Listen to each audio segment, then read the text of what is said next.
자, 오늘도 돈 벌기를 즐겨볼까요? 신나게 돈 벌 수 있는 오늘의 돈이 되는 이슈. 그 첫 번째 주자는 레몬 리서치 김민수 대표와 함께합니다. 어서 오세요. 안녕하십니까. 네, 미국 일라이 릴리 제약회사가 개발한 알츠하이머 치매 실험 신약 도나네밥이 초기 치매의 진행을 35% 억제하는 효과가 있는 것으로 밝혀졌는데요. 구체적인 내용이 뭡니까?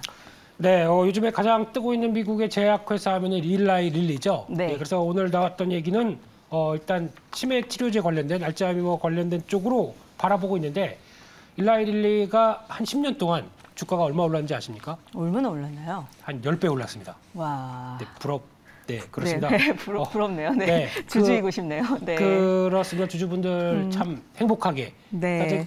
어떤 회사가 기술 개발을 통해서 어떤 인간의 도움을 줄 수 있는 영역이 확장된다라고 하는 대표적인 사례를 보여준다고 봐야 될 것 같고요. 네. 두 가지로 이어질 것 같습니다. 첫 번째는 또 관심이 많은 우리 앵커님은 다이어트 관심 없으시겠네요. 워낙 관심 네. 많습니다. 숨어있는 살들이 많아가지고. 거기까지만 하겠습니다. 네. 네, 그런 쪽에서 기존에 지금까지 알려진 비만 치료제 쪽에서는 노보노디스크 쪽에서 나왔던 위고비 이거 이후로 삭센다가 이제 비만 주사 쪽으로 알려져 있었죠. 네. 근데 거기다가 일라이 릴리가 이게 우리 대세다라고 하는 마운자로가 나오기 시작하면서 특히 이제 비만 치료제 쪽에 특히 미국은 3명당 1명은 비만이라고 하죠. 네. 그런 쪽에서 앞으로 성과를 계속 내겠다라고 하는 게 하나의 축이고 네. 두 번째 축이 지금 이거죠.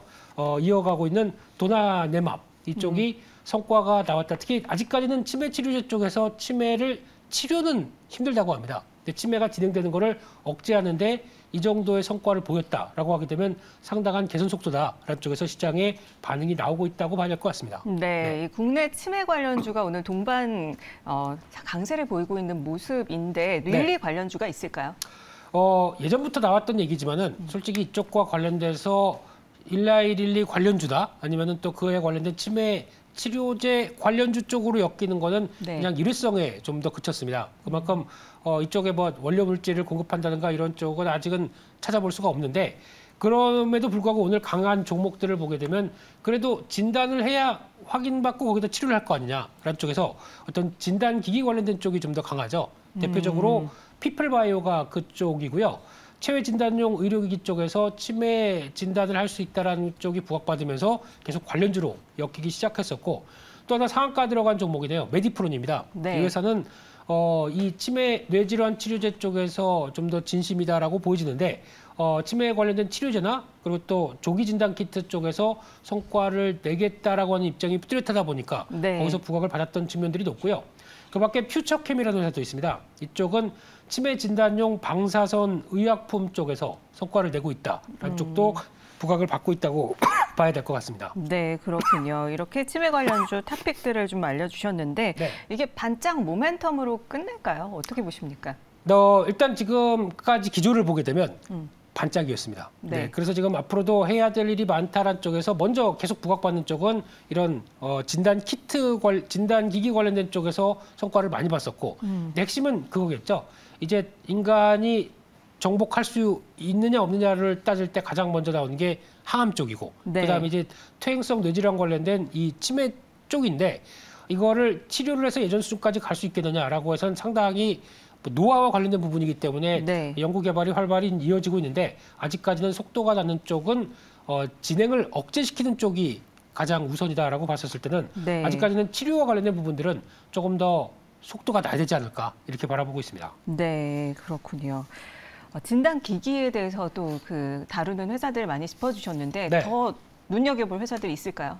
저는 개인적으로 일단은 성과는 내긴 하지만 이제 뭐 재무구조나 아니면 이제 속도를 내서 어느 정도 매출에 반영되는 흐름을 봤을 때는 이쪽에서 뭘 찾기는 좀 어려울 것 같고요. 일단은 테마적인 관점적으로 돼가는 게 맞지 않나 이렇게 바라보고 있습니다. 네, 그렇군요.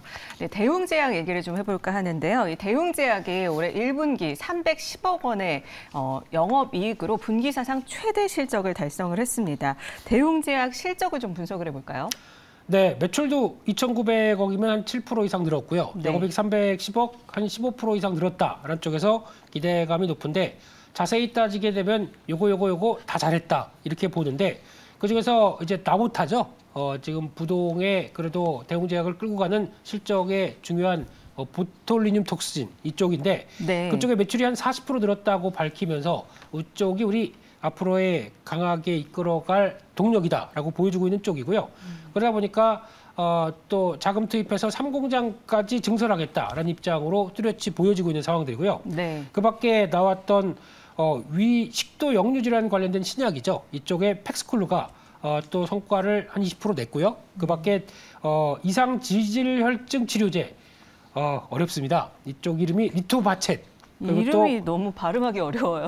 네. 제가 앵커도 아닌데요. 아, 네. 그리고 저도 또, 어렵습니다. 네. 그렇죠. 네. 또 고지혈증 치료제 네. 이쪽에서 크레젯 이런 쪽이 모두 다 한 15% 20%씩 다 성장하다 보니까 실적을 견인했다라는 쪽으로 보여지는데 가장 핵심이 그거 같습니다. 이제 보톡스 쪽에서 지금 메디톡스가 끌고 나가면서 내가 균주의 오리지널이다라는 쪽의 입장을 분명히 밝히면서 휴젤이나 아니면 또 대웅제약과도 계속 여러 가지 압박을 넣고 있는 가운데 아직까지는 우리나라에서는 인정을 받은 쪽은 메디톡스밖에 없죠. 그런데 지금 대웅제약 같은 경우는 기존에 이어졌던 미국에 수출하는 회사, 수출해서 거기서 담당하는 회사인 에볼루스라는 회사와 네. 어느 정도 계약 관계가 그리고 또 어떤 분쟁 관련된 쪽을 어느 정도 성과를 냈기 때문에 그쪽은 마무리 짓고 나가는 변화다 보니까 조금 차이는 있을 수 있습니다. 하지만 이쪽이 여전히 메디톡스를 중심으로는 균주에 대한 입장이 강화되어 있는 입장이기 때문에 나머지 회사들이 얼만큼 이를 대변할 수, 그러니까 이를 어느 정도 좀 우리 것도 정당하게 인정해줘라라고 네. 하는 아직 절차는 남아있기 때문에 네. 조금 앞으로의 좀 복잡한 불확실성은 좀 남아있다라고 보고는 있는데 네. 그럼에도 불구하고 수출에 대한 진심이 보여진다는 쪽에서 대웅제약은 부각은 받지만 아직까지 추세가 강화될 수 있을까? 이거는 아직 잘 모르겠습니다. 미지수인가요? 네. 그러면 전망이 그렇게 밝지는 않다고 보시는 겁니까? 주가 모멘텀이 어떻게 보시나요? 어차피 임의용 쪽에서 보톡스는 커질 수밖에 없는 시장으로 보고 거기다가 이제 뭐 중국까지 이제 관심이 높다라고 하게 되면 커지는 시장은 맞는데 그 중에서 이제 균주에 대한 내가 그 다른 회사들도 대부분 그렇죠.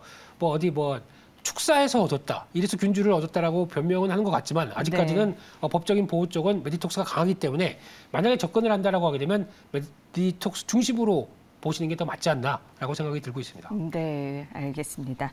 자, 그리고 셀트리온 얘기도 좀 해볼게요. 이 셀트리온 혼외자 이슈가 있습니다. 셀트리온 지배구조에 영향이 있지 않을까 싶은데 이 새로운 셀트리온 계열사 대표가 혼외자 생모라는 이야기가 있는데 어떤 계열사인 건가요? 네, 지금 나오는 얘기가 일단 상당히 복잡하게 돌아가는 것 같은데요. 네. 그러니까 이게 이제 관련된 뭐 가정사와 관련된 얘기를 또 해야 될 수밖에 없기 때문에 이쪽에 대해서는 일단 애써 좀 약간 좀 말을 좀 더 확인할 수 있는 과정은 조금 더 지켜봐야 되겠다고 봐야 될 것 같고요. 네. 가장 중요한 건 그거 같습니다. 이제 셀트리온이 지금까지 지배구조 개선을 통해서 셀트리온 홀딩스와 함께 서정진 명예회장이죠. 예, 이쪽의 흐름을 끌고 가겠다라고 했는데 혼외자 2명이 또 들어오시면서 나오는 이제 회사와의 관계. 그러면 즉 내가 상속에 대해서 주장을 할 수 있지 않겠느냐라고 네. 하게 되면 그 부분이 좀 더 복잡해질 수 있는 관계라고 봐야 되겠죠. 네. 그게 이제 어떻게 풀려가느냐가 또 하나의 숙제로 봐야 되겠는데 이쪽은 말을 아끼겠습니다. 어떤 기업의 펀더멘탈과 관련된 부분들과는 조금 좀 논외로 되고 또 어떤 가십거리로 나올 수 있는 부분들이기 때문에 네. 이쪽은 좀 정리되는 게 조만간 좀 나와야 되지 않나 생각이 들고 있습니다. 네, 주가의 영향은 어떨까요? 모르겠습니다. 이쪽은 네. 워낙 또 이쪽에 관련돼서 만약에 그러면 경영권 관련된 쪽에 분쟁 쪽으로 번진다라고 하게 되면 주가 쪽에서는 조금 더 긍정적인 수는 있겠죠. 근데 그게 셀트리온의 주된 변화로 가져가겠느냐 이걸 잘 모르겠습니다. 그렇기 때문에 아무래도 지금 최근에 좀 조정을 좀 받아 있던 만큼 또 하반기에 나올 수 있는 또 바이오시밀러의 역할 그리고 또 지배구조 개편 이런 쪽으로 보게 되면 일단 조정 받은 만큼 반등은 시도하겠는데 조금 더 정리가 필요하지 않을까 이렇게 생각이 들고 있습니다. 네, 이 셀트리온 그룹 승계구도에 돌발 오너 리스크가 있지 않을까 조심스럽게 지켜봐야 할 텐데 네. 뭐 본론으로 들어와서 셀트리온의 다발성 경화증 이 바이오시밀러 유럽 임상 3상 신청을 했는데 진행 상황이 어떻습니까? 이것도 회사와 함께 제품명이 어렵습니다. 네.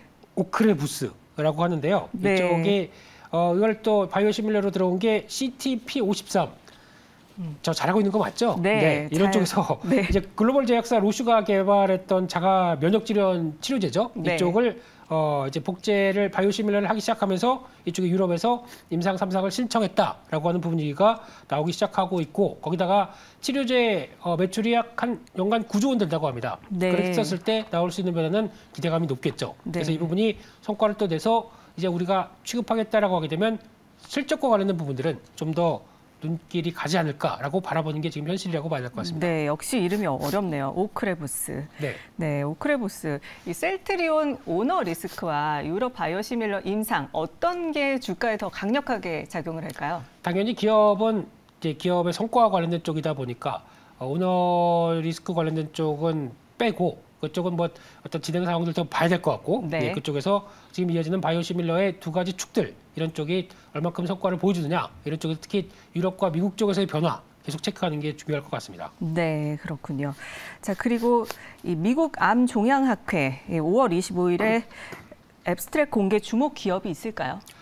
이쪽이 이제 먼저 초록 공개되기 전에 뭐 포스터 발표까지 이어가죠. 근데 이번에 포스터 발표하는 쪽이 보니까 앱클론, GC셀, 유한양행과 오스코텍 이런 쪽으로 가고 있고 ST피부, NK백스 이런 쪽으로 가는데 여기서 이제 포스터 세션에서 그만큼 얼만큼 매력을 보여줄 수 있겠느냐라는 쪽에서 얘기는 나오는데 네. 그중에서 증권사 리포트 쪽에서는 가장 탑픽으로는 유한양행과 오스코텍을 얘기를 하는 것 같습니다만 네. 네, 이쪽이 그렇다고 해서 주가가 어느 정도 반영을 한 측면도 있기 때문에 이게 또 괜찮겠다라고 보기는 좀 어렵지 않나 생각되고 네. 있고요. 요즘에 바이오 쪽에 대한 관심이 높긴 하지만 네. 주가로 연결되는 측면들이 그렇게 강하지 않기 때문에 네. 특히 며칠 전에 발표했던 녹십자도 실적이 생각보다 좀 덜 나오다 보니까 네. 기대감을 그렇게 키우지는 못하고 있다라고 봐야 될 것 같습니다. 네. 그리고 5월 바이오 관련주 이슈가 뭐가 있을까요?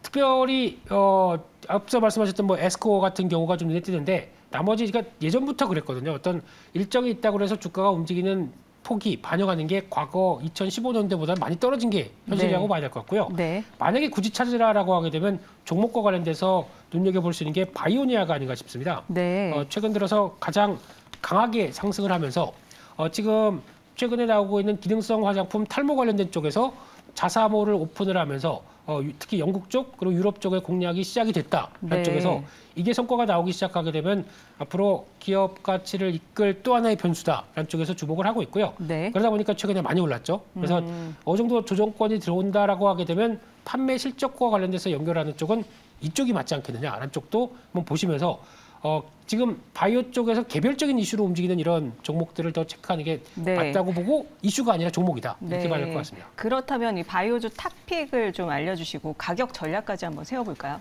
네, 최근 들어서 이런 탈모나 또 이제 다이어트 이런 네. 쪽에 관심이 많다라고 하게 되면 그 중에 한 종목 케어젠을 봐야 될 것 같고요. 케어젠이요. 네, 케어젠은 오늘 1분기 실적 발표를 했는데 컨센서스보다 좀 못했다라고 해서 좀 조정을 받는 것 같은데 네. 그럼에도 불구하고 영업이익 125억 작년 대비해서 49% 늘을 정도면은 잘했다고 봐야 될 것 같습니다. 그러네요. 네, 그래서 여전히 지금 얘기하고 있는 프로지스테롤 이쪽에 대해서 이 건강 기능성 식품이 혈당 조정을 통해서 나오는 어떤 몸무게 감소 효과까지 생각한다라고 하게 되면 여전히 기대감이 높다라고 봐야 될 것 같고요. 네.